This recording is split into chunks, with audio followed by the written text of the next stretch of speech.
What's good, homie? What's up with you, man? Man. Lots is good right now, man. We got a lot of great stuff happening with us. You know what I'm saying? And we spoke a little bit before about, our guests that we have coming up, man. And we told you all about him. We got my brother Ceasar McDowell in the building with us. What's up, Ceasar? How y'all brothers doing, man? Man, we good. How about you, man? How are you doing? Man, I'm all right, man. I'm all right. Just out here working hard for the people, man. No doubt, man. No doubt. So, real quick, man, we gonna hop into it, dog, cause like I'm real interested to getting into this, man, cause you got so much stuff to cover. Like, okay, so you and your brother co-founded UniteThePeople.org. Is that correct? Yes, sir. All right.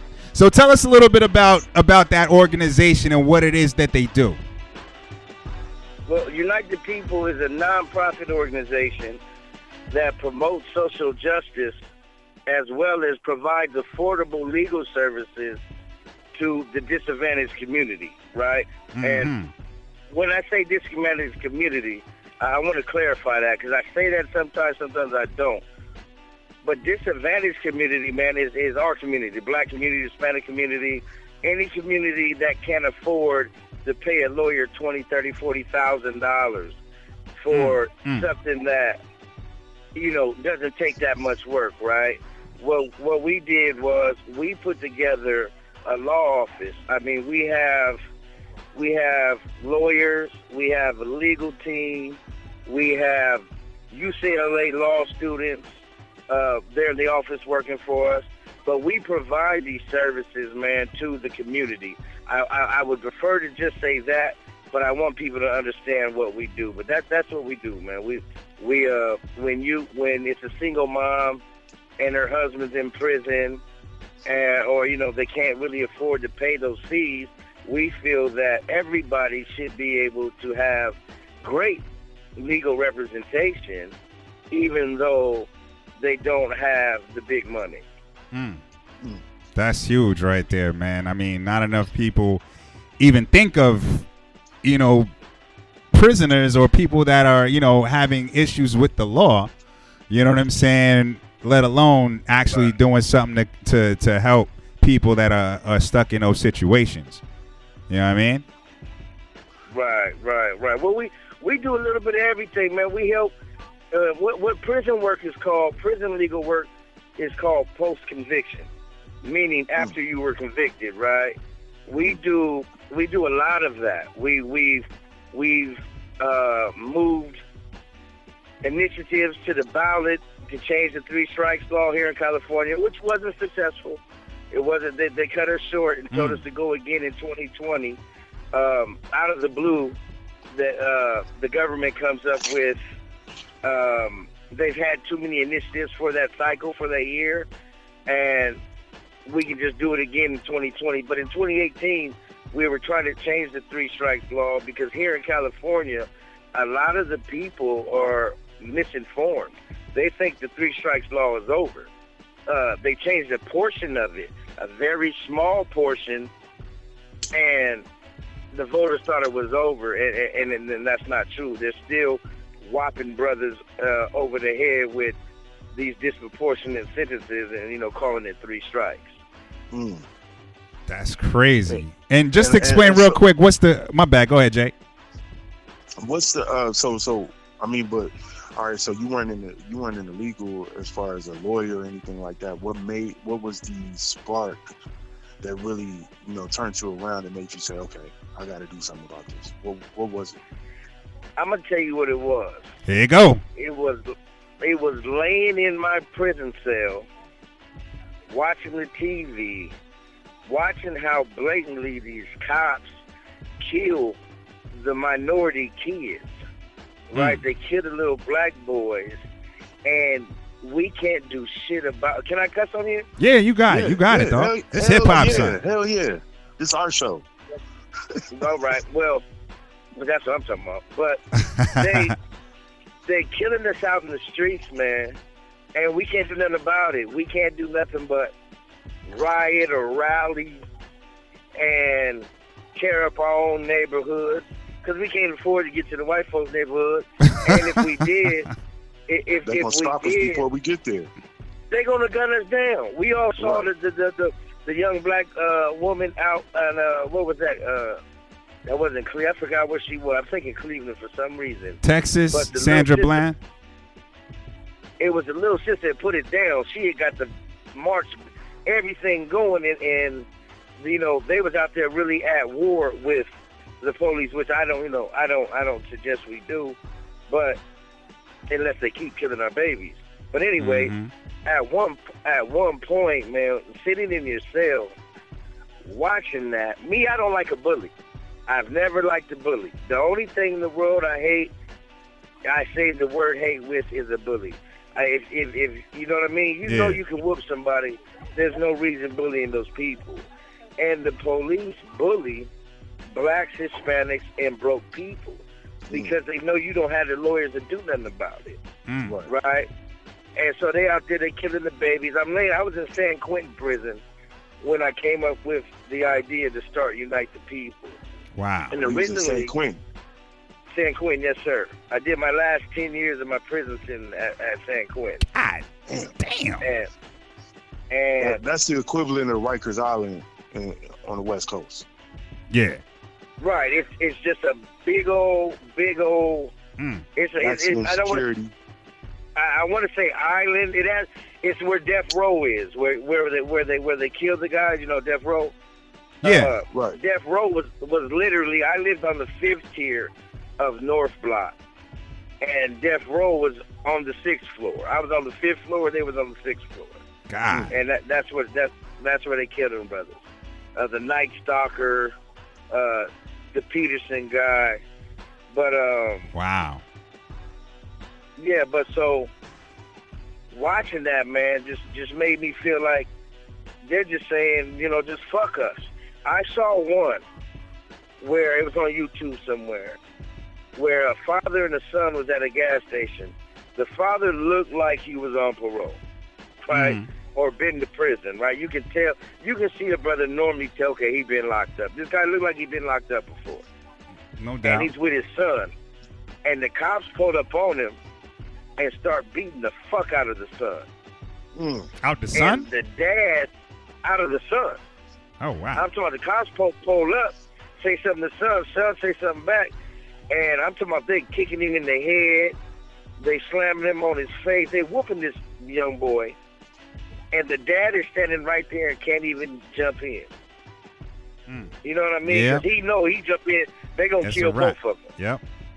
You know what I mean? So that was one of the things, man, that just to me, it was the straw that broke the camel's back. Somebody has to do something. And I'm not shooting no shade at no other organization. You know, I love all organizations. I tell everyone and every organization we should all work together. If we work together, there's power in numbers, and we would get a lot more done. But a lot of people don't know this. In the nonprofit industry or in the prison reform industry, most organizations hate the other organization. Because it's affecting the other one's money. Like they stepping on each other's toes almost. It's like gangs all over again. Wow. You said something I didn't like. You said, it's amazing because a lot of people didn't know this, and this is the first time I'm saying this anywhere in public. A lot of people didn't know that I started the organization from the prison. A lot of people don't know. I filed our articles of incorporation from the prison. God. I built our first WordPress website from the prison. In my prison cell, I did everything that was needed on the inside, business-wise. And then once that was formed, my brother Mitch did what was needed on the outside as far as getting offices, hiring staff, meeting with staff. And nobody really knew about me. COVID-19 hit out here. And in the prison system. And if I'm jumping all over around, y'all corral me. Cause, do your I thing. might be over here. Do your thing, man. Me over there. But It's in all relevant. California, this is fucked up, right? and I get a little emotional doing it. But I'm actually sitting in front of my car. Mitch is in the dentist. Mitch is at the doctor, whatever this is. And so, whatever it is, man. But it just pisses me off how they get away with every fucking thing. I don't know about out there, but out here in California, they shit on anybody if you have a prison record or you're in prison. Literally. I've seen motherfuckers step on your grandmama's picture, spit on it, and then tell you do something about it. We'll make sure you never go home for the rest of your life. And Wow. you have to make that choice. You know what I mean? You literally, I had a CEO call me a nigger one time. Well, he didn't call me a nigger. I was reading the Muslim magazine Final Call, the newsletter. Yeah, I was reading that. I was at Chuckawalla State Prison, and there was this big old tall white CO looking like Frankenstein. And the dude, I'm reading it now, it's two other black COs. I'm going through the work exchange, which means I'm going to work. And when you go through there, you have to put all your property on the counter so they can see it. All right. So I got the Muslim magazine. The white guy, he's separated from me. He's across on the wall, but he's with the other COs. And he sees the Muslim news, the Final Call, and he says, "Hey, so you're reading that little nigger magazine now, huh?" Wow. And I go berserk, like, "Man, fuck you, fool. What you want to do?" And I'm looking at the other brother COs, and they just sitting there. They ain't said nothing to him. They just looking at me like, if you do come back here, we gonna fuck you up. You know what I mean? But wow. Back to what I was saying about how when I disappeared from Bless, what happened was I have anxiety attacks. I never had them until I went to prison. And That'll do it. During the 20 years that I did, at some point, I started having anxiety attacks a lot, really, really bad, all the time. I would have them every night for like 6 months straight and be in the hospital. And if anybody knows anxiety attacks, that shit is exhausting. Like, you really mentally can't take this shit, right? I was going crazy, right? And you kind of don't know what's going on.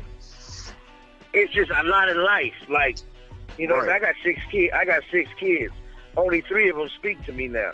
Before I went to prison, all my kids were, I come from a really close family. My pops was my hero, the best dude ever born. And, that's how I was taught to be. And before I went to prison, all my kids were with me at all times. Even when I first went to prison, they come visit every weekend. But, once their mama gets another boyfriend, you don't see him again if the mama, if that was what she decided. And in my situation, that's what happened. The mom's got another boyfriend. I've never seen my children for at least 12 years of my sentence. God. The first 8, I seen them every weekend. The last 12, I'd never seen them at all. So even when I got out of prison now, I've only seen 3 of my kids. 3 of them, we don't even speak. We're right down the freeway and we don't even talk. But, that's what happens in prison. Like, exactly. But anyway, I am, right when COVID-19 breaks out, man, I'm close to going home. I'm 1 week from the house. I go home Friday, which is crazy. It's been 20 years straight. I've been locked up since I was 25. God. 20 years. Yeah, y'all gotta excuse me for a second. But I go home on Friday, and Monday, I have a little bit of an anxiety attack. I'm in my cell, and COVID-19 breaks out.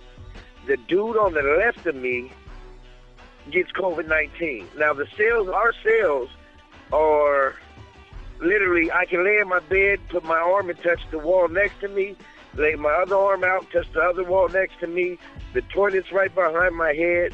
I'm only 5'6", and the cell ain't that much longer than me, right? Damn. And I got a 6'6" basketball player in the cell with me, right? Great dude. Another dude that got fucked. He's been down 24 years. Named Alan McIntosh, black. He's been down 24 years for a simple possession of a firearm that gave that boy life. And damn, possession. Just, and then, that's my cellie, right, for the last 10 years. So, but anyway, so I'm sitting in the cell, man. I've had so many anxiety attacks there that these folks know this. And I go home Friday after 20 fucking years. And I have a fucking anxiety attack. A little one. Mm. So after I have an anxiety attack, the little nurse comes see me. And he say, hey, man, it ain't nothing. It's just an anxiety attack, McDowell. Go lock it back up. Go back up to your cell. You good. So I'm like, okay, I'm good. So I go back up to the cell, and I'm chilling. It's crazy to me because I go home Friday. Yeah. You know what I'm saying? So I'm sitting there, and like 30 minutes later, man, the COs just rush my door. Like, McDowell, roll your shit up. You're leaving. You're going to the COVID-19 unit. I'm like, what? The COVID-19 unit? Fuck no, I'm not going to the COVID-19 unit. That's where they're sticking everybody that's confirmed with COVID-19. These dudes is dying like fucking flies. Damn. And you want to go lock me up in there? And I'm like, man, I'm not going. And they like, well, you want to go see your family? You want to go see your kids? If you don't lock it up, we're not going to let you go home. You're not going to go home and see your kids after 20 years. So you damned if you do and damned if you don't. You did? So I had to make that choice. Like, fuck it. If I die, I guess it's what God wanted, but I got to go fuck with my kids. It's been 20 fucking years. You know what I mean? Yeah. So I rolled my shit up. And I didn't mean to get emotional, y'all. Y'all got to forgive me. This shit. Nah, man. I'm getting emotional off of it. Like, yo, this is crazy. No, people need to hear this, man. They need to hear this. For real. So what they do is, I roll my shit up. They come get me. I push my cart. You put your shit in the cart. I'm pushing it down to the COVID-19 unit. It's like 12:30, 1 o'clock in the morning. No movement is in the prison. It's just me in a cart going to the whole other side of the prison. On the far side is what used to be the hole. So they're taking me down there. There's no electricity, no TVs. There's no phones. There's not shit. There's nothing. So I'm pushing the cart. I slide down there. As soon as they open the fucking unit, it's 400 people in here with COVID-19. As soon as they open the door, they got to remember, there's no windows, there's no nothing. This is just like a warehouse inside a vacuum, right? No ventilation or nothing. Nothing, none of that. As soon as they open the door, all I hear is motherfuckers coughing. I'm freezing. I'm freezing. Man. Help me. I'm dying. I can't breathe. I can't breathe. And it's jet black dark. I'm scared to motherfucking death. I don't know what the fuck is going on. These motherfuckers is about to kill me. I go home fucking Friday. Wow. You know what I mean? So I go into this motherfucking cell. They put me in a cell that obviously the dude in it before me had COVID-19 and either he died or got transported out. There's still fucking diarrhea on the walls, on the floors, on the bed, right? I asked the dude, I'm like, man, what the fuck the dude? I said, COVID-19, you ain't disinfected it. Man, shut the fuck up and go in there or you're not going home. I go up in this motherfucking cell, I'm like, man, can I get some disinfectant? The motherfucker tell me, this is Monday. We don't pass disinfectant out till Sundays. You just missed it. Get in there. So I go in this motherfucking, man. I take a sheet off the bed. Boy, hold on. Before I do that, I take a piece of paper and I write, please help me. I don't have COVID-19. I have anxiety attacks. Check my file. All you got to do is read my file. They keep your file. If they read it, they go like, oops, we fucked up. They wouldn't even go read my fucking file. They would kill me before they took the time to open the book and go, oh, shit, you know what? This dude has anxiety attacks. That's what that was. Right? So I put the piece of paper on the end of the bed by the cell door. It's bars like the Cowboys movie. Yeah. So they can reach their hand in, right? All the air is coming in. Everybody on the sides of me, on the beds on the sides of me, they're dying, man. These motherfuckers is dying. And I'm sitting here listening to them. I'm here, man down, such and such, not breathing. Inmate not breathing. Then a few minutes later, inmate deceased. Inmate deceased. Right? And I'm calling all the COs or the nurses to please come read this paper, take it, give it to the doctor. They're telling me they're not coming nowhere near the cell. They won't come 6 feet to your cell door. When they come by with child, they push it through a slot and keep it moving. And this is Monday. And you getting out Friday. And I'm getting out Friday. So Monday, I wrap a sheet around my face. I put on my mask, like a homemade mask. I wrap a sheet around my entire head, bro. I go to the back of the cell because that's where the least air is coming in from the bars out front.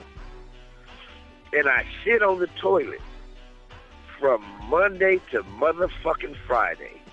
I stay sitting, and I don't know if y'all understand how that metal toilet turns your ass purple, legs go numb, you can't walk. I sat on that motherfucking toilet. I slept on that toilet. I shit, I pissed. I woke up on that toilet. I prayed on that toilet. I did not move off that toilet hoping that I don't get COVID-19. They brought my buddies in there. I had an older brother, Christian dude, used to always tell me, he used to be like an OG gang member. But he's from Southern California. I'm from Long Beach, California. And the brother used to like me because he see I kept it solid. So he used to always try to coach me, like, to go home and all. They bring this brother up there. They bring him up there while I'm up there. They put him in the cell right above me. The brother died. You know what I mean? Like, motherfuckers is really dying. So, anyway, that's what happened. I didn't have my cell phone no more. You know what I mean? I didn't have nothing. So I lost contact with all of my contacts. And I stayed in there till Friday. Friday morning, they come to get me.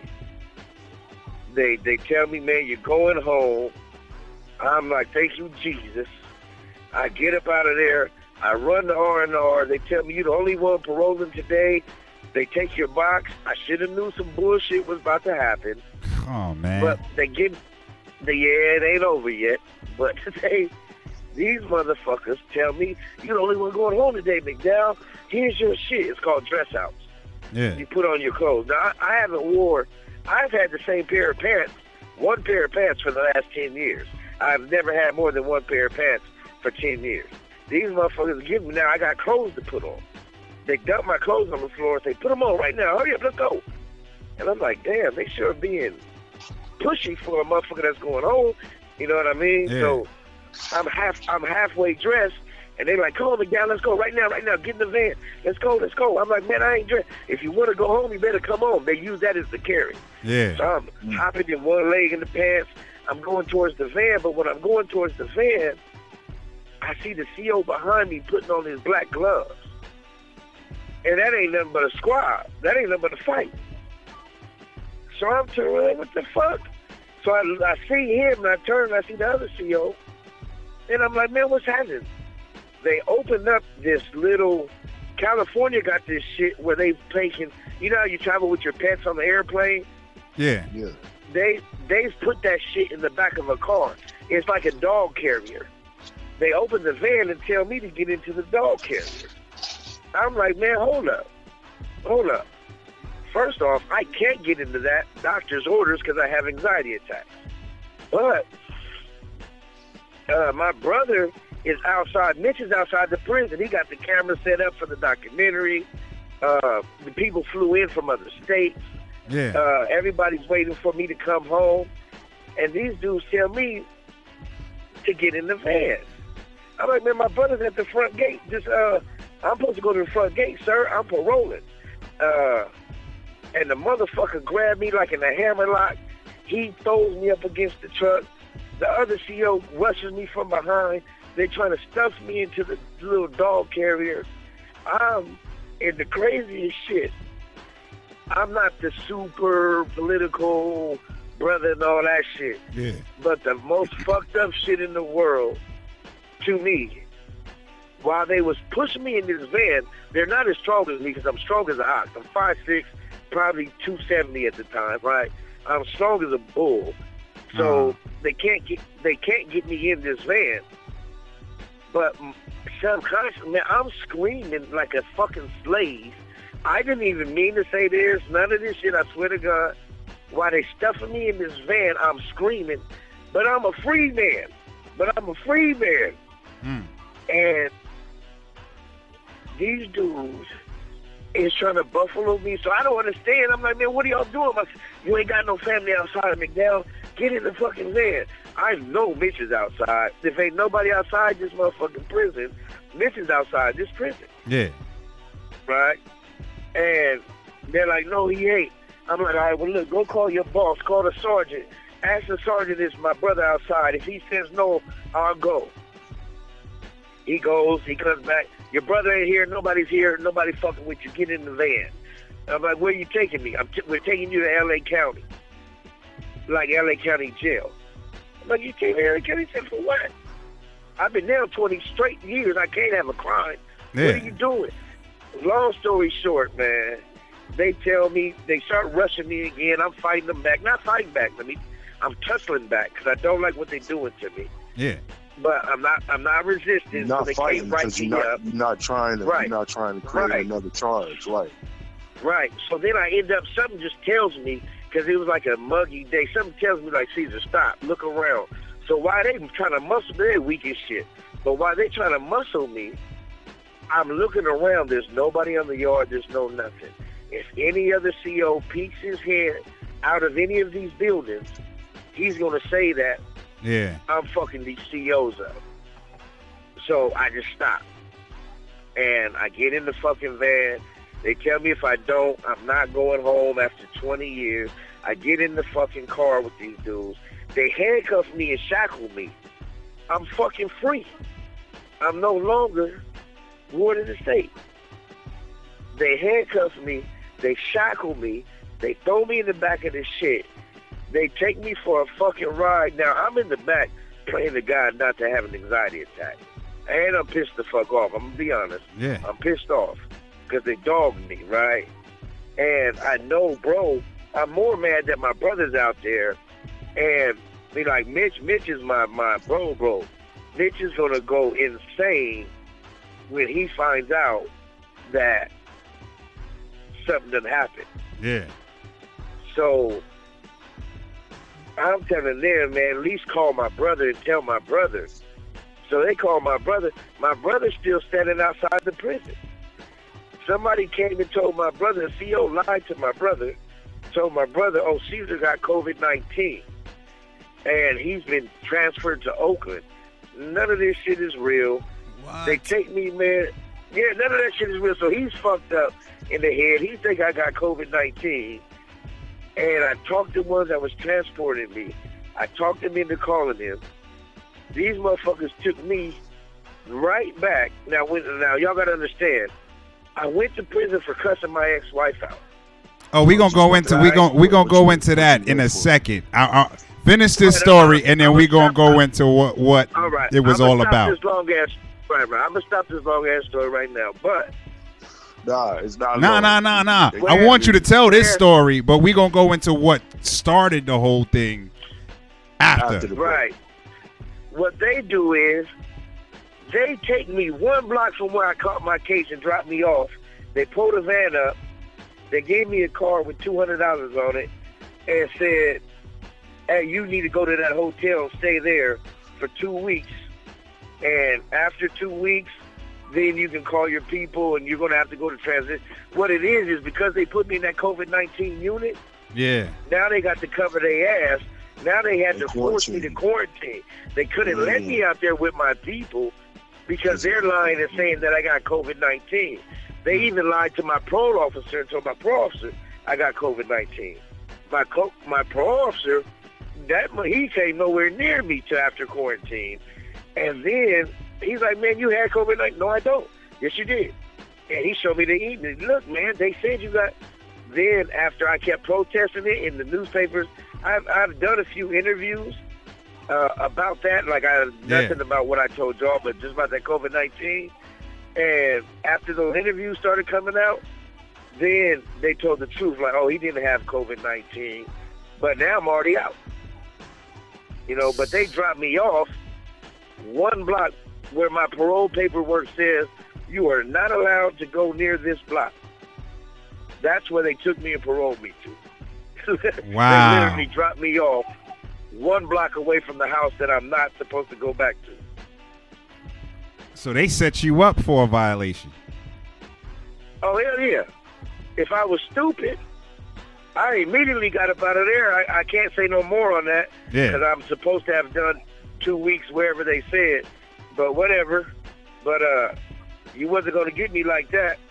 So, I wasn't going to get no violation. You may drop me off here, but you won't catch me here. That's crazy. You know what I mean? But yeah, if a police would have pulled me or anybody would pulled me over, I'd have got violated. I'd have went back to prison for life. If you get out of prison and you had life like I had, when you get out on parole, if you catch a violation, you go back to prison for life. It's called life or parole. Okay, so now you just basically told us I wanted to get into all of that, but yo, for real, honestly, this story is so important, man. We going through it today. We just talking today. So if y'all looking for music, it ain't gonna be much music today. You know what I mean? So I got to hear how did you get life in prison? Okay, let me explain it to you. I'm gonna give you the whole story kind of fast because it's long. When I was a kid, my family was murdered. My father and my cousin. My father owned bail bonds offices. My father was a famous musician.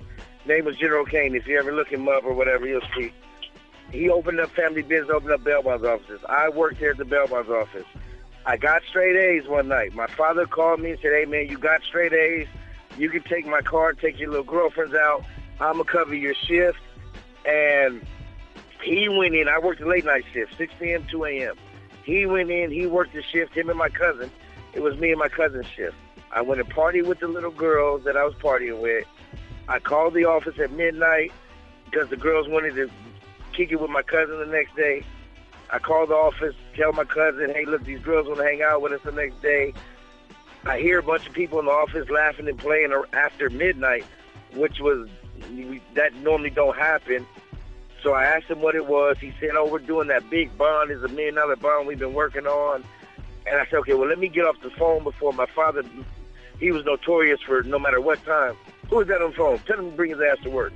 Yeah. I said, let me get off the phone before I got to bring my ass to work. Hang up the phone.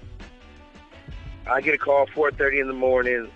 Somebody came in. They murdered my father and my cousin in the bail bonds office. And this was in San Bernardino, California. My pop's name is Mitchell McDowell, just like my brother. My brother's a junior. His music group was called General Kane. But anyway, no doubt. Yeah, all that stuff's in the newspapers. But so I went a little crazy, and my pops was my best friend.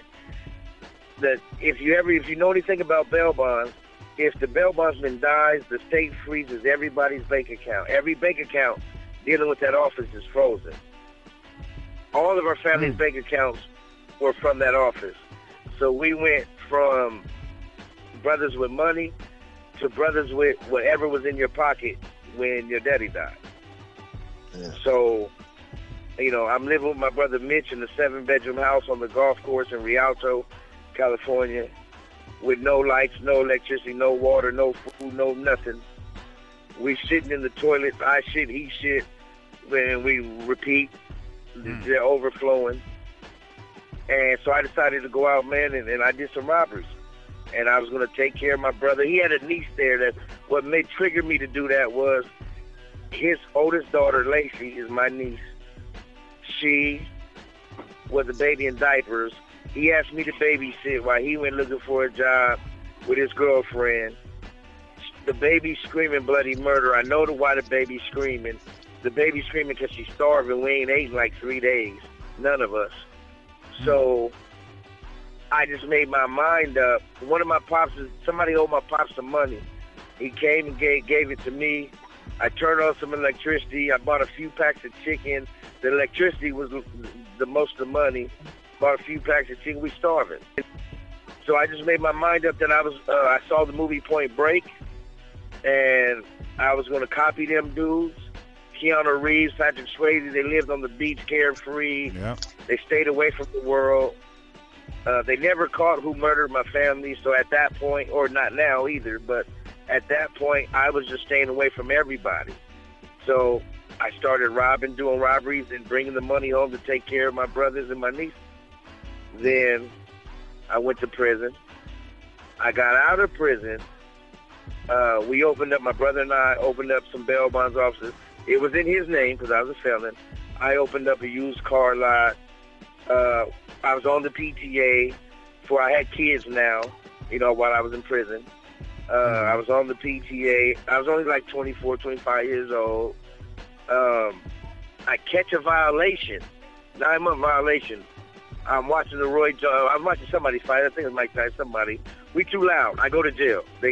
Back in those days, if you come in contact with the police, they take you in on a violation no matter what, period, right? They're getting their money, right? Yeah. So that's what they would do. No matter if the police put you on parole, yeah, let's go to Chino. And that's what they do. So the police take me to Chino, go to Chino. While I'm in Chino, all of my neighbors, all my boys keep telling me that the police at my house. So now we get into the meat of it. When the police, they keep telling me, hey man, the police at your house, don't forget I'm 24, 25. I'm like, oh man, they just trying to build a case on me for this shit, by this violation. I come home in 9 months, it's not nothing, but the whole 9 months, every time I call home, I'm hearing that. Yeah. So now I'm at home. All the little women, and I'm a handsome guy, right? I'm just being honest, I am. Especially at that time when I was younger, right? No doubt. So I mean, just, right? And gets it in. I've always had women. But when I got home from that violation, every woman in my neighborhood was trying to give me some. Every woman. And I couldn't understand why, though. And I'm like, man, what y'all know I'm married. I wasn't cheating or none of that. I'm like, man, I'm married. And they're like, oh, man, fuck that bitch. I'm like, wow, y'all sure aggressive towards her. Like, you know what I mean? I didn't get it. Until one day, I got a 7-year-old son and a 2-year-old son at that time, and a daughter, but my daughter was already wherever she was, school or whatever. I'm taking my 7-year-old son, we're walking out to my car, and there's a cop driving down the street. And my son says, look, Daddy, there's the cop that spends the night with Mommy every night while you're gone. Wow. The fucking cop that took me in on the 9-month violation come back and is fucking my wife the whole time I'm gone. Wow. So all my neighbors, everybody fucking knows that's what all of this shit was about. It hits me like a ton of bricks. I would have never believed it. There's no way in the world you could have made me think that my ex-wife at that time would have ever did that. So I'm steaming mad, but I still take my son to school, drop him off. I come back to the house, and I walk in. I say, hey, you fucking a cop? I'm expecting her to go, what, stupid, silly?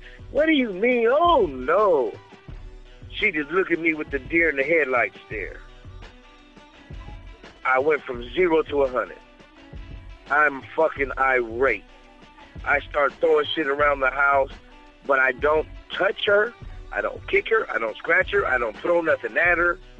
I don't, none of that shit. Yeah. But I am throwing shit in my house, though. I'm not going to lie and say I didn't do nothing. I did do that. I was throwing shit like a motherfucker. I told him, bitch, I'd kill you. How dare you cheat with this nigga and you're fucking this cop when you're sucking this dick. You know, the same thing every man would say. Right? So I go through all this shit, but I'm packing my shit, though. Right? At the same time, I'm packing all my shit up. So while I'm packing my shit up, I'm getting ready to leave, and she can see that I'm finna leave. I'm out of here, right? This is over. I don't got to take this. You know what I mean? So I'm packing my stuff up. I'm getting ready to get the hell up out of here. And when I'm walking out the front door, she comes, and she got my 2-year-old in her arms, and she was like, "Oh, you just gonna leave your kids?" Right? Because she know I love my kids. I was trying, always wanted to be like my pops to my kids. Like, my pops was my fucking hero. Like, literally, you could have never... if I seen him do something wrong, you could ask me, see, did he do something? Nope, it was absolutely right, right? So, that's the type of dude I was trying to be for my kids. So she would always use that. So this time, she's like, "You just gotta leave. You get my bitch, get back in the house." And I get in my car and I leave. Now, the story that I just told y'all, they gave me 3 life sentences for. The little story about after my son told me, "Daddy, there's the cops," and I told you I hollered, I yelled, and I threw shit around my house. Mm-hmm. Them folks gave me 3 life sentences for. They gave me life as a 3rd strike for telling her, "Bitch, I would kill you." They gave me life as a 3rd strike for throwing stuff, for telling her, "Bitch, get back in the house." They gave me false imprisonment.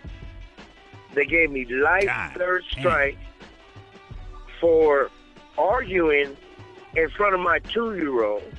Said I wasn't worried about his well-being. They gave me a child endangerment, misdemeanor child endangerment, misdemeanor false imprisonment. The only thing that was a wobbler was the terrorist threat. It's up to the DA to decide whether they want to give you life or not. Of course, the DA decided to give me life. I'm black, right? Now, and you didn't have no representation.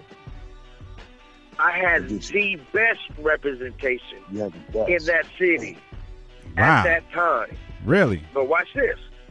Watch this. Yeah, I had a dude. I'm not even going to say his name because he's a piece of shit. But the dude. First off, let me say this: my wife was white and black, looks predominantly white. Okay. So when I go to court, they're bringing up O.J. Simpson. The DA told the jury that they got word that I told somebody in jail that I'm like O.J. Simpson. I'll kill white people and get away with it. Right? Which was absolutely some bullshit. But they said it to piss the jury off. Right? I ain't never said none of that. Mitch explodes in court. Mitch tells them, "I'm going to go get Johnny Cochran." The DA tells Mitch in open court, "You go get Johnny Cochran. I guarantee I give your brother 3 life sentences." She told my lawyer to tell me, this is in open court. Open court. It's supposed to be in all the transcripts. The woman told my lawyer was trying to give me a deal. She said, "You want a deal? Tell Caesar to get on his hands and knees right now and kiss my ass, and I'll only give him 1 life sentence." You dig? Man. None of that shit is in the transcripts. None of it. It's not in the transcript. Wow. Not one fucking word of it is in the transcripts. So that shows you that whole courtroom is working together. The DA, the judge's clerk is leaving shit out for the DA.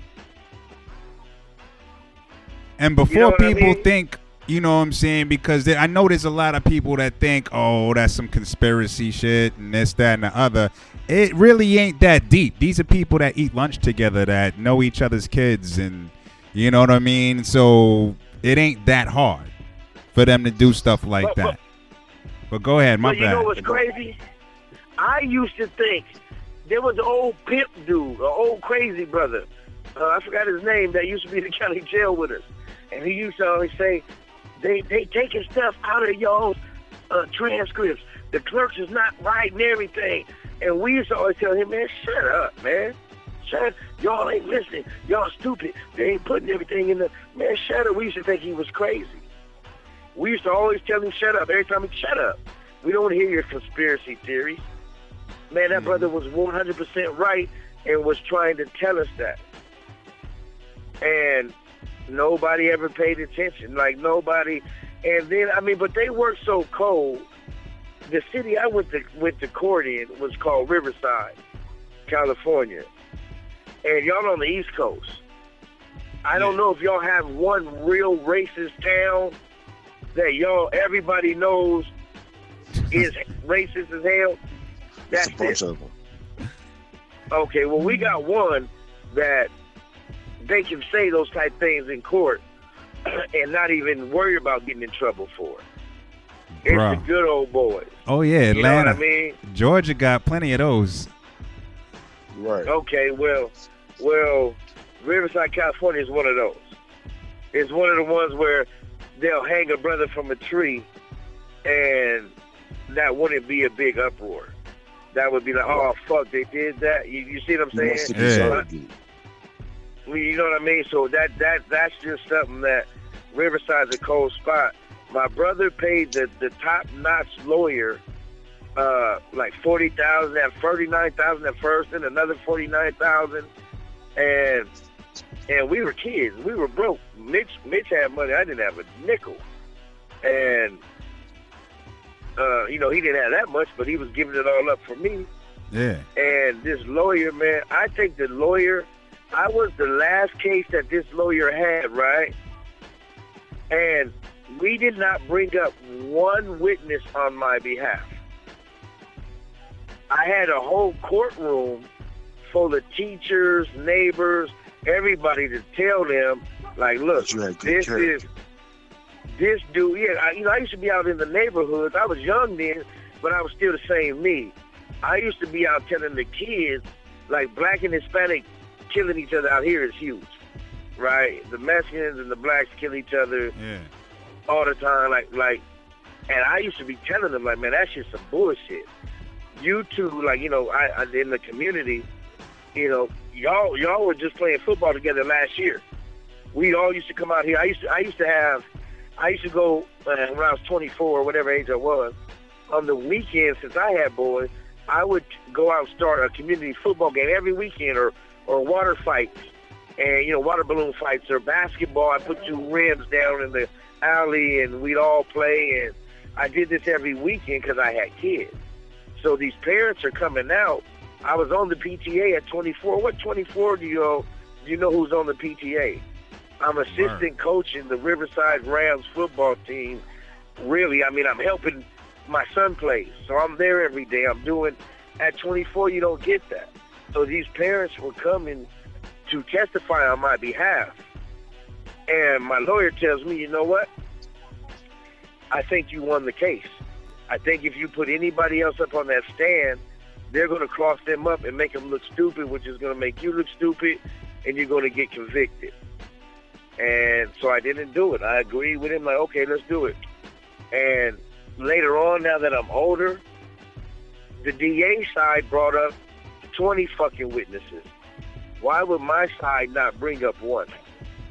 And they're all right there. They're all right there ready to go. You know what I mean? But anyway, I mean, yeah, so that's how I got those 3 life sentences. Off the 3 life sentences, I did 20 years straight. I would have done more, but the lawyers that Unite the People, they were trying to say there was a law that changed here in California. There was a law that changed saying if you had life for a nonviolent crime like I did, that is called Proposition 57. It was in 2016. It passed. If you had a nonviolent crime, nonviolent life sentence, you can go to the board early. And they tried to stop me from going to the board. They were trying to say that my crime was violent by cursing in my living room. So my brothers and the lawyers at Unite the People, they fought with them back and forth and filed a bunch of shit, and they finally, told the truth. Like, man, yeah, his case is nonviolent. Dog, So my question, real quick, man, it's mind-boggling that we're actually talking about non-violent life sentences. Like, that don't even make sense. Like, That's how some can you? oxymoron shit. It is like It's it don't even. oxymoron like a I motherfucker. can't even wrap my head around getting a life sentence for a non-violent offense. Listen. Not even a non-violent offense. The man wasn't there. He left. He gathered himself up as a man and said, yo, I'm going to leave this situation rather than put my hands on you. I'm going to leave this situation and walk away from it. And got penalized for it. And you actually have to watch prove. this. Go ahead. In California, if I would have killed her, I would have gotten less time. I would have went to the board. They still gave me 25 to life, but they let you go to the board way sooner. If you have a non-violent life sentence, they don't let you go to the board. You have to do damn near the whole 25 years before you go to the board. If I would have beat her up, I would have got released way sooner. If you have a non-violent life sentence in California, you're going to do damn near every number that they give you. Oh my God. Like that's I can't I don't even know what to say about that, man.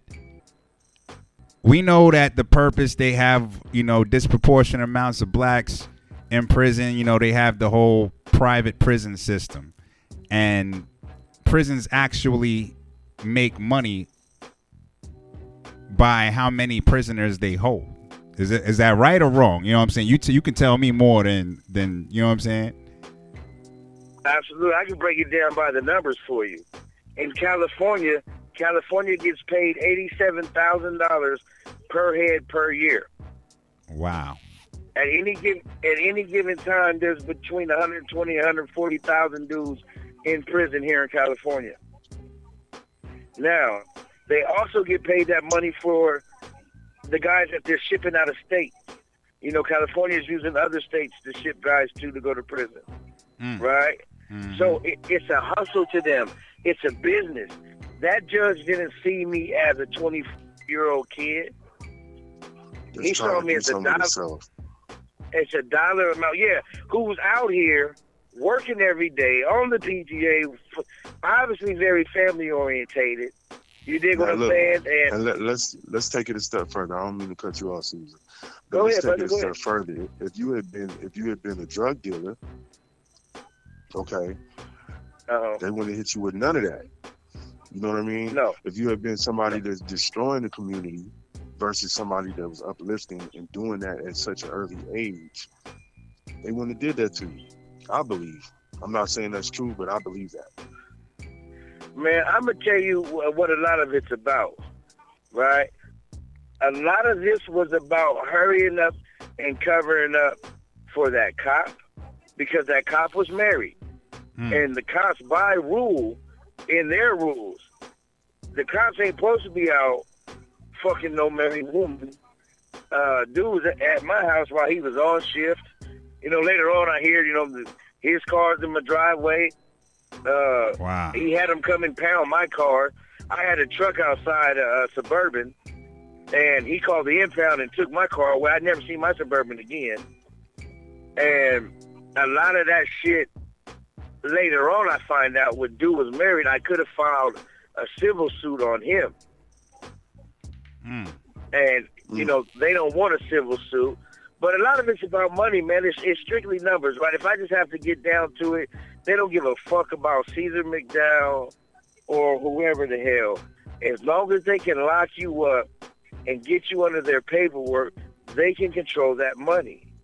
You know what I mean? And that's what it is. Even if you're white, you can be white and get it too. You know, I'm not. I work with the community every day. I work with the people every day, and I don't know if you guys saw on my website. Our office did part of the California budget for the Governor Gavin Newsom, working with Senator Nancy Skinner. Right now, we're currently working with Tesla on a program to get brothers who are ready to come home or just came home from prison in on an 18-month program at Tesla to get good level jobs, executive level jobs, not just throw the brother on the line. One of the guys that come up to San Quentin. They have outside teams that come to San Quentin and play basketball against the inside team, like the Golden State Warriors. There's guys from Apple. There's guys from Tesla. One of the guys from Tesla named Dan, real cool dude, right? You can tell he probably lived a really, really cool life. And he probably, by playing basketball, got a lot of love for brothers, too, because he actually is the one that came up with the idea, pitched it to Tesla, came up with the idea to me. I went out and helped them find some guys to get in on the pilot program. So I got some of the guys that just came home from prison. We got them in, and that's starting right now. That's something brand new that's just starting. But we do a lot of work, man. And that's what I was going to say. Like, as far as with Unite the People, one of the things I saw was that y'all made it, or y'all set up a lobby or a bill to prevent privatized prisons in California. Is that right? Well, we worked with them on that, absolutely. The privatized prisons. If you look on the homepage of UniteThePeople.org on our website, you'll see we just got every single person in the state of California who is incarcerated. We just got every single person 3 to 4 months off of their prison sentence. Wow. Right? We were trying to do way more than that. We were trying to we were trying to knock everything we could off. But what we did was it took a lot of going back and forth with the lawyers, with the senators and them lawyers, legal teams of the governor and them, and with the lawyers at our office. And we made that happen. We submitted a proposal for like 4 things. They adopted like one of them, saying, okay, if the prisons are on lockdown, and every state should be doing this, if your prisons are on lockdown due to COVID-19, the guys that are in the prison should still be getting credit for the good programming because it's not their fault. You know what I mean? So what California did was they said, okay, you're right about that. We were 3 months in at the time, so everybody got 3 to 4 months off their sentence, as long as you didn't get a violent write-up during COVID. If you didn't stab nobody or something like that, then you got 3 to 4 months off your sentence. And we did that at Unite the People. Hey, but look, real quick, just so that this thing don't end without me mentioning, and I don't know how so close we are to ending, but without me mentioning, it's not just me though. The same story I just told y'all brothers about me, I can tell you about Theodore Fields, who got way more time than I got. It's a brother Big Wiz at San Quentin, big old swole giant dude. They be having him doing all the lifting of the handicapped, incarcerated. He do all that. And they gave that brother way more time than I got for some type of residential burglary. He stole some out of a house when nobody was home, and he got like his parole date is, he's been down 20-something years, and his parole date is still like 2066 or some shit like that. That's considered a nonviolent crime. They got the brother Alan McIntosh. I told you with the simple gun in possession, and I'm gonna have these brothers all listening to this. You know what I mean? Definitely. Or we'll print them out copies at the organization. It's a Tariq Falk. He got the same type thing. They got life sentences.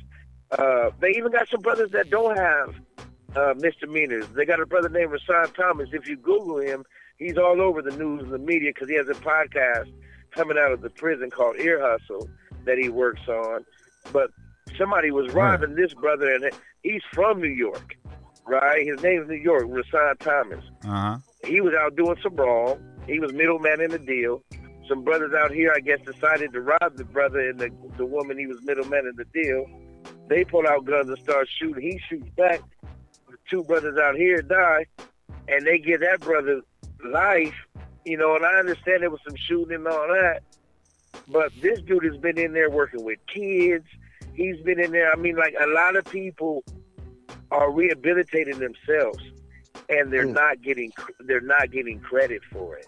Like, you know what I mean? Like, you might make one mistake. Rashad Thomas, New York, is not a murderer, right? And I'm going to just keep it 100. No doubt. That dude, he may have murdered someone in self-defense, but he's definitely not a murderer. He's the most regular dude. All he does is work with the people. But I say that to say this. We have to figure out a way to start getting some light shine on, man, them brothers are just human. I'm just human, man. I just made it doesn't out even here. sound like it should be. It can be legal. Like, how is that legal? You know what I'm saying? Like, well, you know what I mean? Like, how do they, how do they slide that past and put it in the courts to where it becomes legal? Because, like, constitutionally, that's illegal. Well, see, and I know it don't always work for us, and I'm speaking on, but I'm just saying on the real, like, yeah.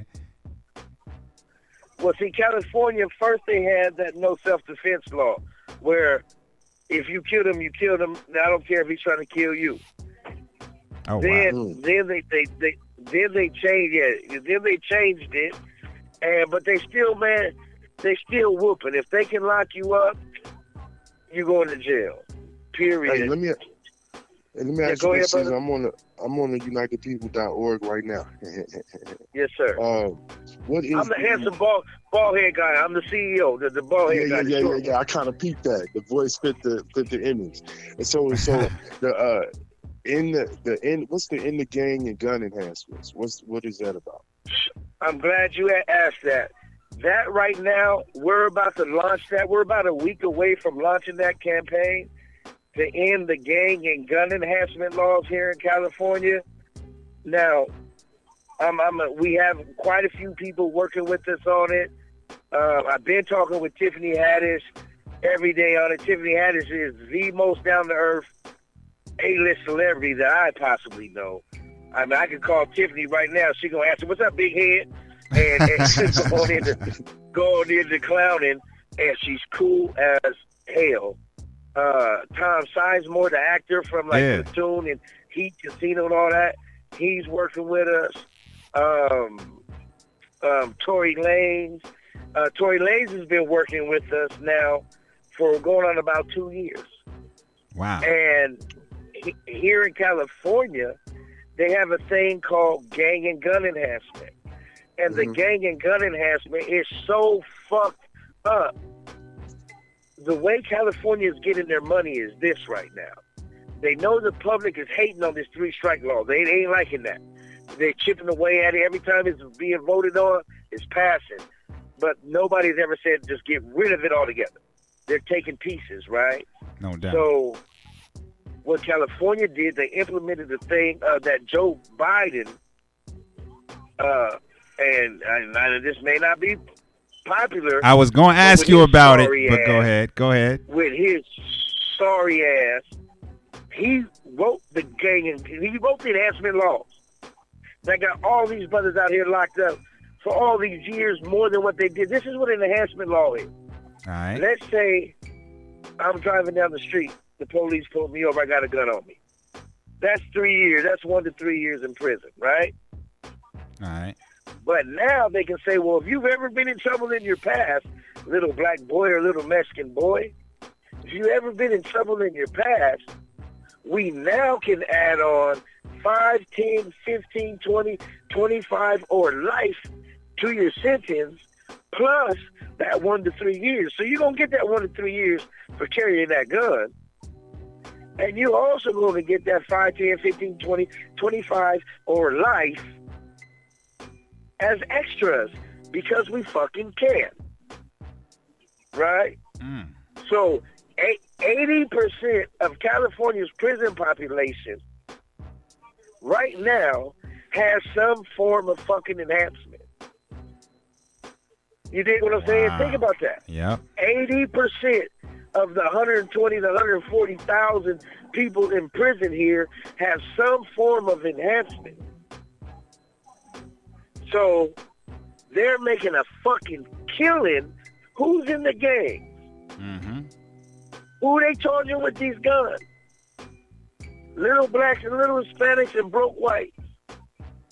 Right? I mean, that's just what it is.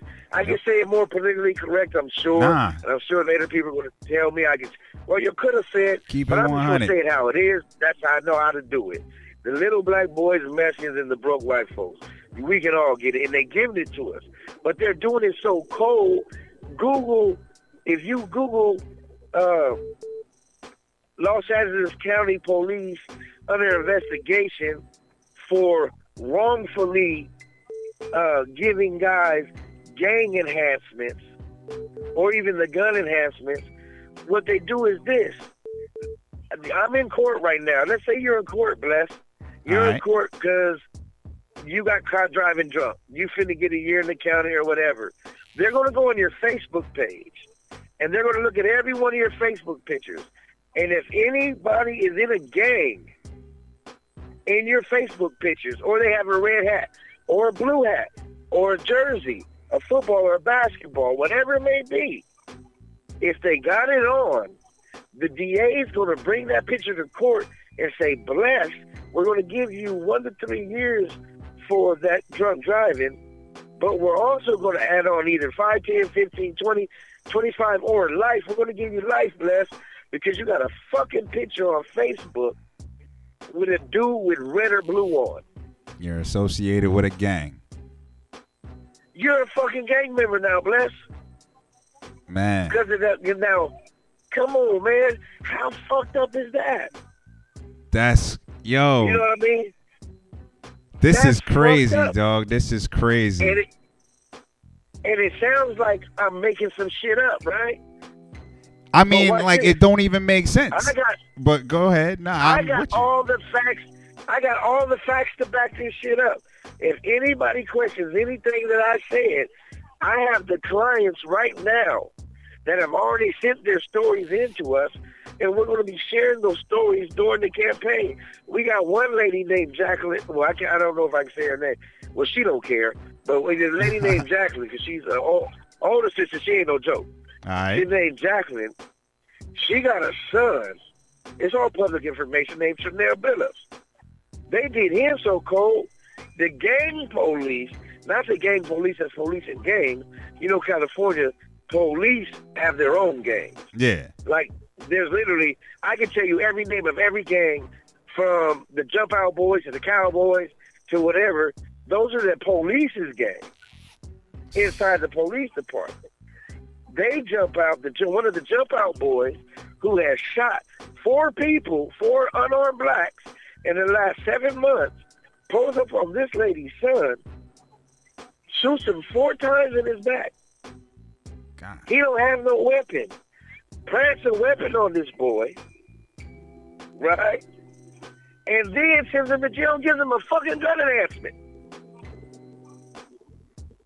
They just do us how they want to do us. Yo, man. Yo. And you know what? And it's out there. It's all out there, and we hear it, but people don't really jump to arms and stuff like that unless it's videotaped us being killed. But when you say that stuff like this happens, and this is not even, oh, you got murdered on tape. This is daily. This is all the time, but watch this, though. What people aren't understanding, and that's one of the reasons why I continue and we continue to try to grow, unite the people in the legal team in the office, is It's time, man. Enough is a fucking enough. I mean, we have, and I gotta say this because I'm gonna make everybody listen to this, and please don't cut it out in editing, because these people bust their ass. Our office is a small fucking nonprofit, man. We're not huge. We have 3 or 4 Mitch's daughters have to come work there because the pay ain't huge. They're barely making, some people getting $500-something every 2 weeks. You know what I mean? But since the daughters live, okay, this cool. They ain't tripping. They trying to help the cause. No doubt. But we got a lawyer named Muhammad Ali, Arab cat. If you ever Google his name, it's spelled with a Y, A-L-Y. He was chosen in 2017 as one of the top 100 most influential lawyers. The brother's an advocate for the homeless and everybody else. Hey, before you go into we about to go into everybody right after this. I gotta play one song real quick just to get that going. But right. we gonna get into, because I definitely want to talk about your team, and because you got some real heavy hitters on your squad. You know what I mean? Absolutely. And we definitely got to talk about these people and how you came across them and why they do what they're doing. You know what I'm saying? So, hey, we going to be right back. I got Ceasar McDowell. You know what I'm saying? Ceasar McDowell is doing his thing, man, with Unite the People. Make sure you go to unitethepeople.org. We're going to be right back, y'all. It's Hip Hop Zone Radio. You know what I'm saying? We'll be right back. Man, this is like the most powerful show I've ever been a part of, I think. You know what I'm saying? And I got to give it up. We got my man, Ceasar McDowell. I was about to say Mitch. See, I'm just so used to saying Mitch at this point. You know what I'm saying? We got my man, Ceasar McDowell, you know what I'm saying, on the line with us. Unite the People, unitethepeople.org. Man, I mean, when I say, like, a powerful organization and, like, all the little sayings, one man can't make a difference, it's crazy. And I know it's a team, you know what I'm saying, but he was talking about all of this stuff and how, it was lit in him from sitting in prison. To me, honestly, bro, it sounds like this is just you. Like, you were put on this earth to help people. You know what I'm saying? And to work with the community, dog, because that don't just come from seeing, like, you know how many like crazy things I seen on TV that made me like, we need to do this and we need to do that, and then it's like, damn, I don't know what to do, and then sit back and nothing gets done. But to say you put together an organization that, I mean, just one aspect knocked 3 to 4 months off of every person in California's prison system, like knocked time off of their sentence, like, that's ridiculous. You know what I'm saying? So, right. Hey, we appreciate you, man, and we thank you, man. That's all I can say is thank you. And I ain't even in Cali, you feel me? But I mean, this is just something that needs to be, attention needs to be brought to this. You know what I mean? To this whole, because like I said, it don't even sound real. That I mean, just from us being East Coast cats, right? I'm gonna tell you, just from my point of view, we always looked at 3 strikes as a system of, serious felon. You know what I mean? Like something serious, not cursing at your wife who fucked up. You know what I'm saying? Or going in the house with nobody in there and taking stuff out the house, and we end up doing 3 consecutive life sentences for something like that. You know what I'm saying? Like, it's just hard to grasp what's going on out here. You know what I mean? But real quick, before we get into all of that, I wanted to, I know, you know what I'm saying? Because I wanted to highlight the organization, because the organization does a lot. So you have a legal team and just a team, period, that, they're pretty prominent. You know what I'm saying? Now, if you don't mind, you know what I'm saying, tell us a little bit about your team and who you're working with, man. Well, yeah, like I was saying, we got our supervising lawyer for the legal department is a guy named Muhammad Ali. All right. And he's an advocate lawyer. I've watched videos of this guy going to jail trying to help the homeless people when the police were harassing them, or go to jail at the town hall meetings when they were speaking about, stuff that was going on locally. We had to have him, so we got this guy. He's working with us. He's helping people for far less. I mean, this brother is taking a pay cut out of this world. He could go and be charging $15,000, $20,000 for every case he's trying to, but he's getting barely a percent of that for the whole month. You know what I mean? Yeah. And we have Leah Rosario. She's a very talented trial lawyer. She's like superwoman, when it comes to cross-examining and these DAs and these police when they're telling these stories or whatever it may be, right? We have Michelle, Olivia, Lacey. I put you on the Raina. spot. My bad. No. It's a good thing because we want to name these people because people don't understand. We have Peyton, Shawan. We have a volunteer lady named Lena Coles that come in every day, man. And I just named you our whole entire team that's in office every day. I'm gonna get into some of our other members as well because we do have some big names as well. But these people that are in there working in this office every day, you don't do this by yourself, right? No, not at all, right? And these people are in there. We're charging for what a normal lawyer would charge $15,000 to $20,000 for. We charge $2,900, right? And we let people pay half down and half later. We just want them to be able to have good representation, but it's hard because our fees are so low. We get a lot of people that call. And when these people are calling me, you got people, they may pay today, and 2 days later, they're calling you, cussing you out. Where's my paperwork? They're going in there and saying, what y'all do? Update me now. And the staff be taking a beating, man. They be taking a beating. But every last person, we got Chelsea, I didn't name Chelsea, excuse me. We got Chelsea. Every person in that office wants to help people. Like, we won't hire you if you don't either currently or formerly have somebody who was incarcerated, a loved one. You need to be able to understand what a guy goes through in court, what a guy goes through in visiting in them little tiny tables, or the $1 million collect calls, or the packages, or the Christmases where the guy's laying in his cell sick, and you know what I mean? Mm-hmm. If you don't understand that, then you can't work there. You have to genuinely be for the people. You know what I mean? Because your pay is not great. You know what I mean? I have to call you all times there.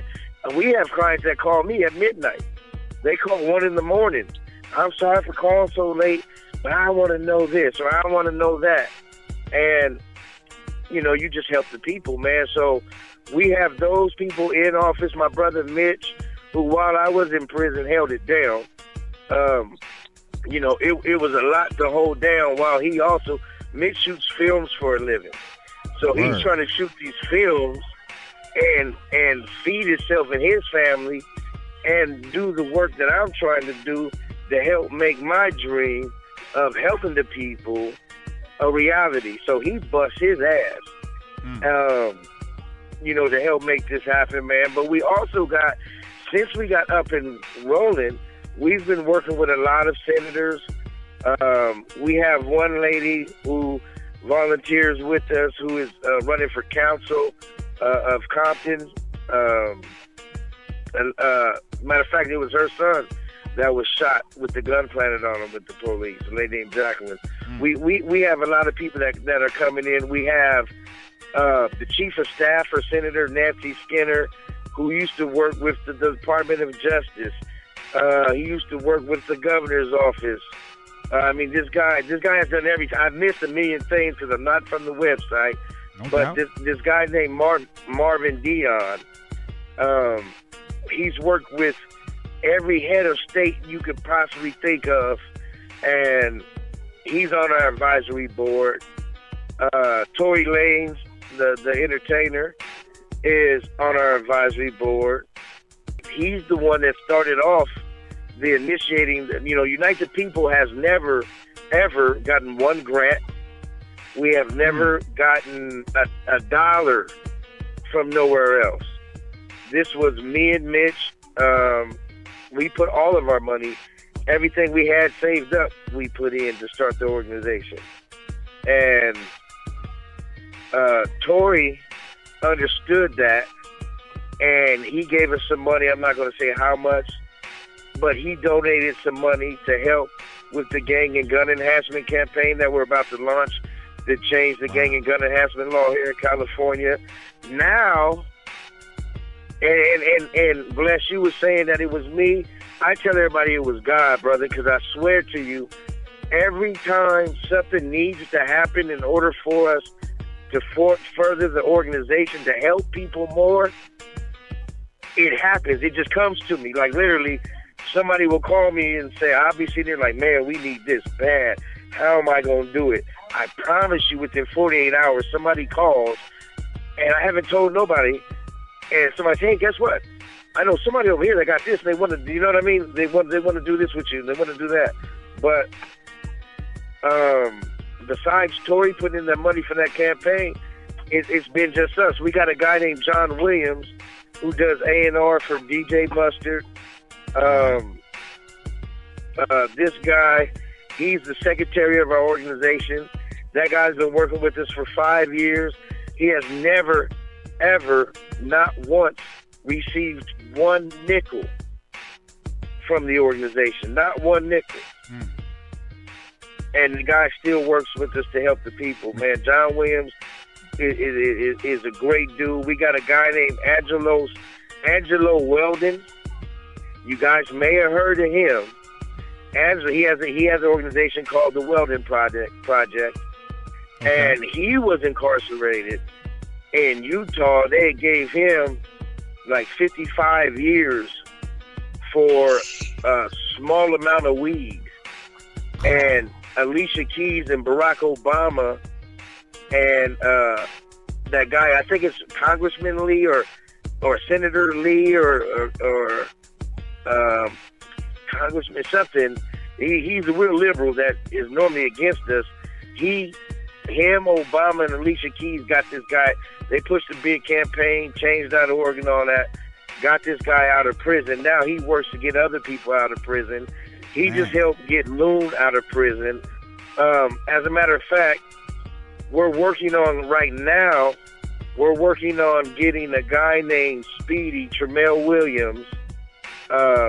He got the gun enhancement here in California for something they shouldn't have gave him the gun enhancement. And this dude is well connected in all communities, even New York, I think. I don't know for sure, but I know the East Coast. He's always out there working with people out here. He's the one that introduced us to a lot of the celebrities. Ray J, all these guys that, talking about working with us. And it's crazy because a lot of these cats you don't even hear. You know what I'm saying? Like, I've never heard Tory Lanez mention, you know what I'm saying? Like, the stuff that he's doing. Right. You feel me?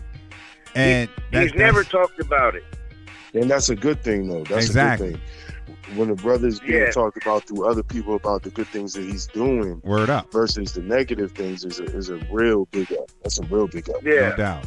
Right, you've never heard the dude talk about it, but I don't know if they put the picture up on the website, but there's pictures of me, Mitch, and Tory Lanez at his house after a late night meeting. If you look, Tory Lanez don't even have shoes on. He got on socks. Because we're literally at his house late at night discussing unite the people's work in the community right now. But man, I gotta ask you, with all the stuff that you're doing, you know what I mean? Well, what would you say, or what would you say to somebody that would love to do something in their community? Pray and do it. That's what I do, though. I pray and I do it. If I say, you know what, I'm gonna say this. I know we run out of time, but I used to tell the staff. I used to tell the staff years ago in 2016 when we were first up and going. I used to tell the people, when I get out, before I come home, the organization is going to be big enough, our name is going to be big enough to where we're going to be dealing with, they're like, well, how are you going to be talking to the kids? Because I want to work in the communities. I want to show the kids you don't have to gangbang. Like, out here, gangbanging is basically our only way of having that Mercedes. I want to take the brothers out there that are not gangbanging, that are doctors, that are not football players. Whatever they did, they didn't have to sell these drugs and gangbang.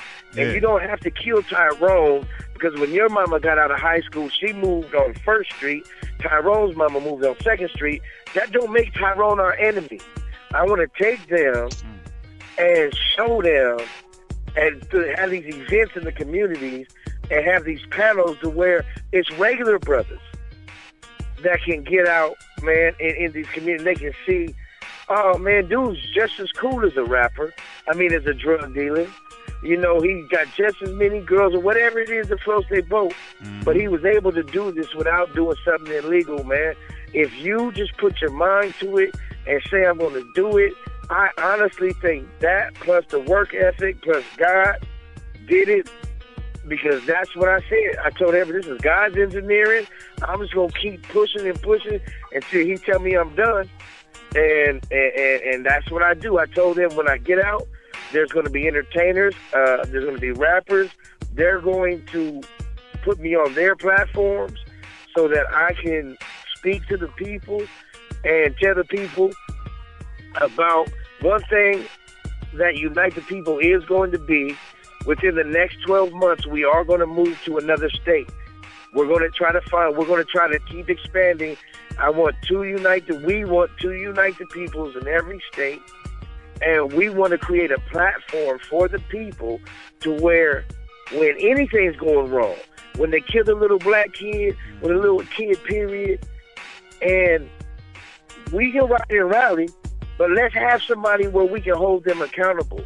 I used to call the NAACP to help me on my case. They would never respond. I used to look at their building from my county jail cell, and I would call them like, please help me. I'm getting railroaded because I'm black. And they never would once help me. They wouldn't look at my case. They wouldn't do nothing. I want to have an organization where you can call us and say, man, there's too many potholes on my street. I'm calling my local politician. They're not responding. And you call Unite the People, and we going to jump in, and we going to help. Whatever it is. Whether it's prison, whether it's jail, whatever it is, we want to be the other side of the government. When something's going wrong in your neighborhood, you call Unite the People, and when they see us getting off them planes, they're going to go, oh, shit. Here comes Unite the People. Because they know we got a team of lawyers, and we got political power. I want to talk to the Black Caucus, and that's what I want to do before I die. That's what I want to do. I want to put something out here, man, where when I'm gone, the people say, that little bald-headed midget really, really helped the people, man. Man. Bro. You know what I mean? It's crazy, yo. When you say that, we gonna have some fun. You ever seen Predator? We gonna have us some fun. Cause I already see we got, you know what I'm saying? I'm gonna get you. I'm gonna let y'all know right now. We gonna have this brother right here on another interview with us, as well as Uncle Bravo out there in DC. You know what I mean? Because we got some people out there that we definitely need to get you in front of. You know what I mean? So I'm ready. I would walk there right now. I would love to see Unite the People in every city, especially out here. I'm in Memphis. You was talking about those towns where everybody know it's racist. Like, bro, they got a state that borders us. That's every town. It's called Mississippi. You know what I'm saying? Like, it's a whole state, bro. So yeah, I feel you, and that's something that's necessary. And I know I told you that before. Like, that's something that's necessary because, like you said, you know what I mean. We take it on the chin, and like it's about time. Like it's gotta stop, man. But yeah, I mean, at one point, and I'm not gonna go on long. No, at go one ahead. Point, for everything, there was Me Too, there was the LGBT movement, there was the civil rights back then. But at one point, man, enough is enough, and somebody, I promise you, if they didn't kill Nip, it was probably going to be him. But somebody at some point is going to get the people to say, you know what? That's motherfucking right. Enough is enough. Why I got to take this? We don't have to. We are born knowing we are second-class citizens in the country. If you would have told me there was going to be a black president, I'd have laughed until I'm in your face. For real. You see what I'm saying? Yep. That we're born at one point, man, enough is enough. I'm just as good as any white, Asian, Mexican, anything, if not better. And I'm not going to let you make me think any less of myself. And somebody needs to tell that to the rest of the brothers or the rest of the people that are in that same situation. Man, this is crazy, man. I'm glad that you came and brought this to us, man. Like, yo, we needed those words, that story, like, and I know the story. You know what I'm saying? Like, I've heard the story before. I talked to Jay before the show, like, yo, man, I ain't even going to tell you. You know what I'm saying? I'm going to just let him say it because I want him to say it. You feel me? And it was like, that's one of the most powerful stories I've ever heard, man. You know what I mean? Right. So and this is happening all 50 states, in every city, everywhere. It's happening all the time. All the time. And we ain't got to take this shit. There's power in numbers. We're used to being broke. So as long as we're broke, we think, oh, we can't fight them. We can fight them with numbers. And because of the George Floyd movement, we even have more of, and I hate sounding racist, but now more white people are starting to see, like, son of a bitch, the ones that just choose to ignore it, that they're not racist, they're not anything, they just ignored it and kept it moving because their life is cool. Now even they're going, man, you know what? That is they're right, man. You dig? So now they're seeing into it. Somebody got to say enough is enough. And goddamn it, Mitch always tells me they're gonna kill you for this, bro. Well, fuck it. If it helps the people, let's do it. Bro. On the strength, man, like, yo, I got to say, I love what you doing, man. You know what I'm saying? Like, you've moved me, man, seriously, because, like, we need to hear this. You know what I mean? And everybody out there that's listening can do something. Y'all can do exactly what my man did, if not more, because you may be in a better position now. You know what I'm saying? Especially now. All y'all that don't have jobs, y'all just got energy sitting at home not doing nothing. This is your chance to be a part of something bigger than you. Absolutely. And if the people want to join us, join the organization, all they have to do is go to our website. There's a volunteer button. You can hit the volunteer button, or you can call me directly at the office at the 800 number on our website. Can I say our 800 number? Yeah. Yeah. Our 800 number is 888-245-9393.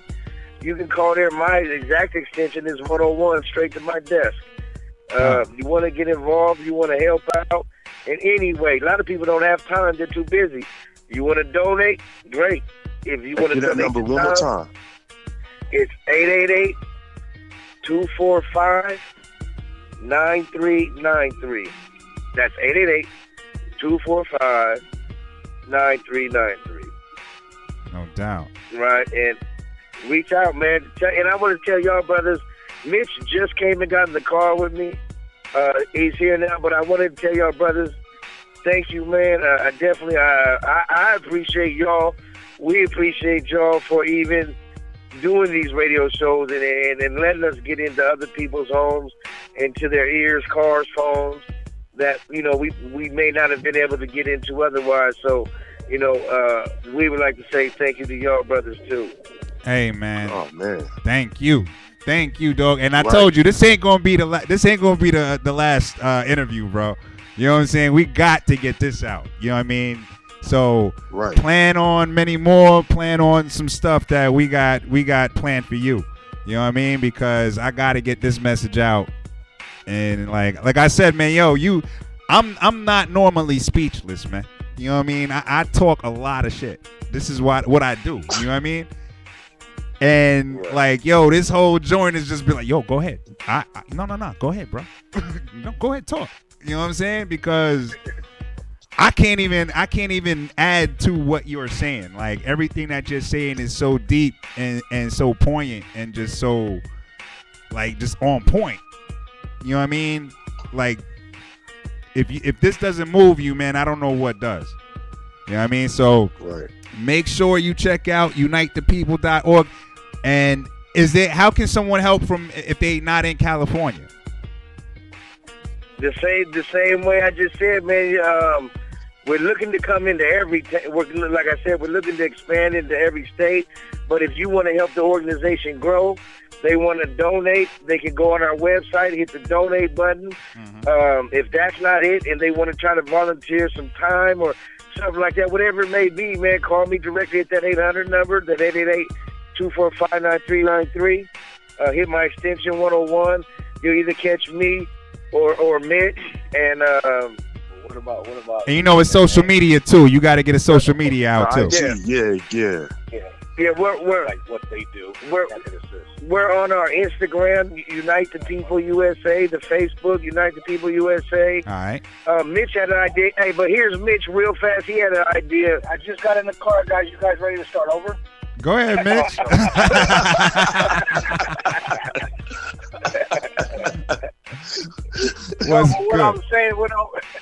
What I was saying was, if they don't have, if they can't help out monetarily, then they can, leave a comment on there with what you do in your, and with your work and with your schooling and what you have that can probably assist other brothers.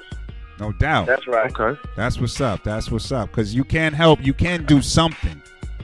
Hey, man, again, I appreciate y'all so much, man. You just have no idea, man. I've been waiting to get y'all on ever since, you know what I'm saying, we was talking a while ago. And, like, man, like I said, I'm gonna just shut up, dog, because I know I'm rambling. But we gonna get a lot of stuff going. You know what I'm saying? So y'all look forward to checking out unitethepeople.org. Go to unitethepeople.org. We're going to have them up. You already got the, you know what I'm saying? If you go to acrossthefader.net, acrossthefader.org, you'll see the article up on unitethepeople.org. So definitely, man, check it out. Go to the site, donate, volunteer, do something. His brother. He gave you his extension. He gave you his direct extension. Okay? Direct extension. You know what I'm saying?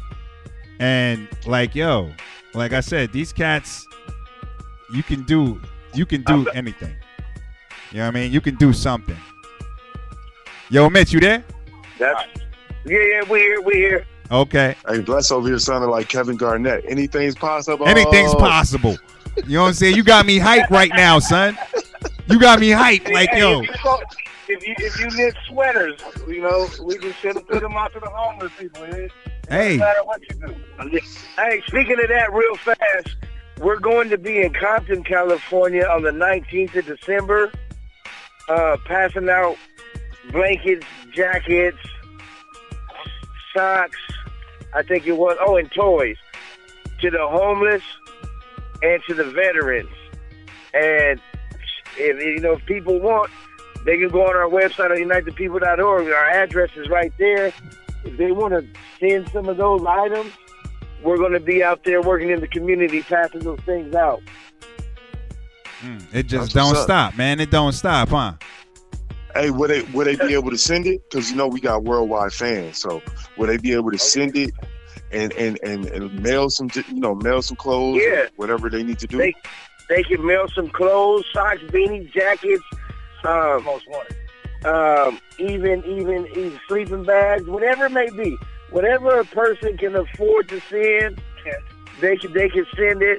Our address is 555 East, just the letter E, Ocean Boulevard, Suite 205, and that's Long Beach, California, 90802. Should I say it again? You can say, you can say it again. I'm gonna edit it in, and we're gonna put it up and everything. So, but go ahead, say it again. Okay. We're gonna make sure they get that. Okay. That's the mailing address. Yeah, that's the mailing address. Definitely. Is 555 East Ocean Boulevard, Suite 205, Long Beach, California, 90802. Definitely, man. And we have to ask it. You know what I mean? It's the last question. But top 5 MCs. Top 5. Top 5 MCs? Dead or alive. If you don't stop playing, wait, Mitch, let Mitch go first. Top 5 MCs? Top 5 MCs. He set you up, Mitch, he set you up. You see that? Yeah, I'm ready. I'm fresh out the dentist, but I'm ready for this. All right. And you straight out the dentist. All right, Ice Cube. Okay. Old Ice Cube. Okay. Old Ice Cube. Okay, that's what number is he? Ice Cube. Yeah, Death Certificate Ice Cube, definitely. DJ Quick. Word. Okay. Yeah, oh man, you got to just delve into it. The first 2 albums. No doubt. Of course, Tupac. No doubt. I seen him in the studio. I was in the studio with him once. I've never seen nobody go that fast with writing songs. 5. Shit. Okay, that's 3. Right? That's 3. Okay. All right. Then I had to give it up to of all time. Of all time. I don't want to say Biggie because that's so cliche-ish, but yeah, Biggie too. All right, so that's 4. He said, yeah, Biggie too. Wait, I'm tripping. T.I. He said T.I. Okay. All right, so hold on, but now that's his 5. All right. He said that's his 5. Now let me give you my 5. Right? No doubt. Oh, wait, I got one more. I got 6. Smack Reed. Look him up online. Smack Reed. Oh, he got an honorable mention. Mitch going hard right now. Oh, no. Hey, the first honorable mention that I have to give, or the first MC, the top on my whole world. All right. Tory Lanez. I love Tory Lanez, right? That's my dude. No doubt. Great guy. And he's hard as fuck. Smack Reed, that's smack like the hand smack and then space R-E-E, right? Okay. That dude right there, if you watch him, that's my baby brother. Word, okay. And he's one of the hardest MCs that you've never heard of. Everybody that goes and looks him up comes back and goes, God damn, he needs to be out. He's one of the hardest I ever heard. And he just makes his shit and puts it on YouTube sometimes. But anyway, we're gonna have to get with him. Right. My top 5 that you guys all know is number 1 is Jay-Z. Okay. Hands down, can't nobody go in the studio and do what Jay-Z does. Nobody. I'm tripping, DMX. Not one other artist, right? My man in the background, I'm tripping, DMX. Yeah. Number one, I'm going to say Jay-Z. Got you. Right?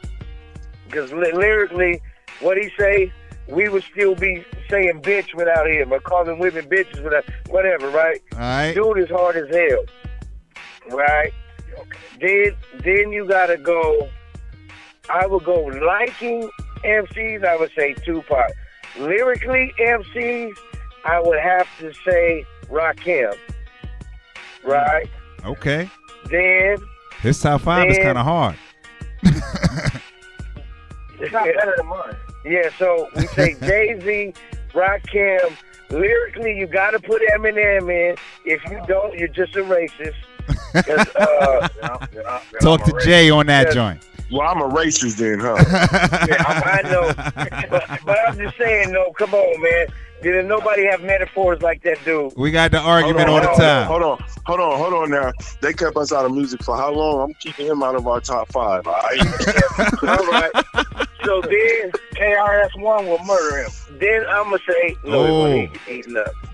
But then I'm going to say Biggie, because the storytelling that Biggie told, you actually saw the story while he was rapping, right? Nas is about the same, but I can't put Nas in my top 5 because I only got one left. All right. No, you don't rap. Listen, let me get on the radio. Okay, so my top 5. my number 5. Who's the number 5? Man, I would have to say. Shit, man, you got. There's a lot in that top 5, man. But it's hard, my man. Sweating right now. You can't forget about LL, man. He go dumb. Oh, thank you. Okay, that's a mean top 5 right there, bro. Hey, C's, I ain't letting you off that easy. You know that, right? What's up? Let's go. What's up? Hey, who won the battle, Nas or Jay-Z? They battle? Nas won the battle, but Jay-Z won the war because he signed him. Right? Mm-hmm. I mean, that Ether was a motherfucker, right? That was the rawest diss song ever made, besides No Vaseline from Ice Cube. Okay. But hit him up. But yeah. Hit him up was hard. Hit him up. But Nas won that battle though. But Jay-Z won the war. Jay-Z signed me. You know what I mean? Yo, me and Caesar's gonna be cool as shit, son. Like when I tell you me and this cat's gonna be cool as shit, I'm gonna tell you. Cause yo, Jay trying to bait you into some shit right now. He trying to bait you into some personal shit. But nah. What you mean? Wait. What you mean? See, Caesar answered that joint. Yo, hey, we good, dog.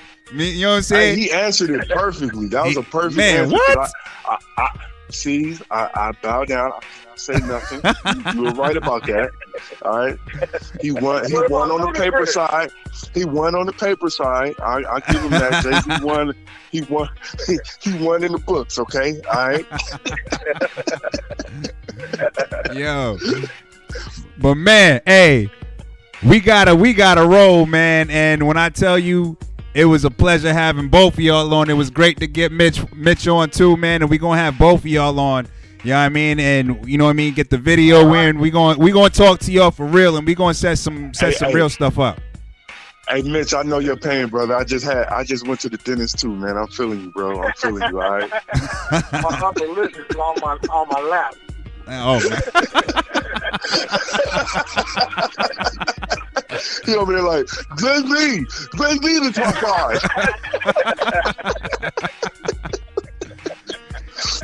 That's right. Yo. Hey man, word up, man. It's your man Bless the Party Sparker. And Jada Pro. Hip Hop Zone Radio, Power 357. Yo, this is a real story right here, man. And once again, I just got to put it out there. If you can do something, which you can, you need to go ahead and do it. Because it's more important than just you. You know what I'm saying? So we applaud you, man. We applaud you, the organization, unitethepeople.org. And we can't wait to get y'all back on, man. There we go. Can't wait to be back on. Word up. Next time. Till next time. Yes, sir. Moving the music around the globe. And across the fader. We out, y'all. He was thinking crack killed Applejack. Oh, we about to play that next. Matter of fact, we about to play Crack Killed Applejack next. You know what I'm saying? Shout out to they pops, General Kane. You know what I'm saying? That's what it is, man. Hip Hop Zone Radio, y'all. All right, Peace. We out. all right, y'all.